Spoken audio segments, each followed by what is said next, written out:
So yesterday one of my stock market expert friends said Nippon के funds इतने अच्छे हैं कि मैंने दोनों रखे हुए हैं, Nippon India Midcap Fund, Nippon India Multicap Fund, and दोनों के stellar returns. Of course, you can see the numbers, 5-year rolling returns, 27.3% for the Midcap Fund, 24.9% 5-year rolling returns for the Multicap Fund. And he said to me, boss, जब मेरे पास दोनों है तो tension ही क्या है, मेरी तो डाइवर्सिफिकेशन भी है क्योंकि एक मल्टी कैप है और एक मिड कैप है एंड बेस्ट फंड्स है मेरे पास. But the question mark is he actually diversified?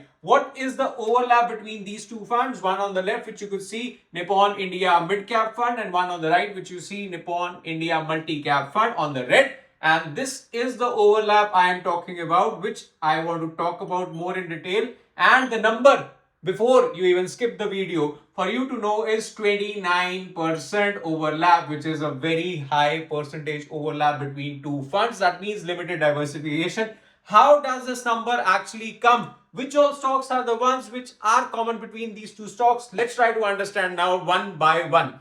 This is the detailed overlap which we'll talk about. That these are the list of top 10 stocks. Of course, there are more than 25 stocks which are common, but these are a list of top 10 stocks which are common between these two funds and are causing maximum overlap. If you see right from G Vernova TNT India to Max Financial Services, Samvardhana Motherson, NTPC, all these stocks are listed with their percentages. On the left, if you see, these are the percentages of these stocks in Nippon India Midcap Fund in the black, which you see, and in the red you see is Nippon India Multicap Fund के अंदर कौन से stocks की कितनी weightage है with respect to red numbers which you see. And if you see, ये total निकल के आता है close to 15%. This is close to 15% of Nippon India Midcap Fund, only the top 10 ones, and this is close to 17% of Multicap Fund.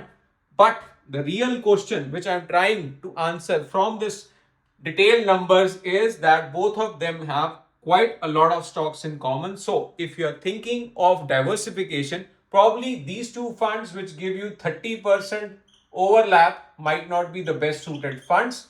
Do let me know in the comments what are your thoughts, what are your suggestions.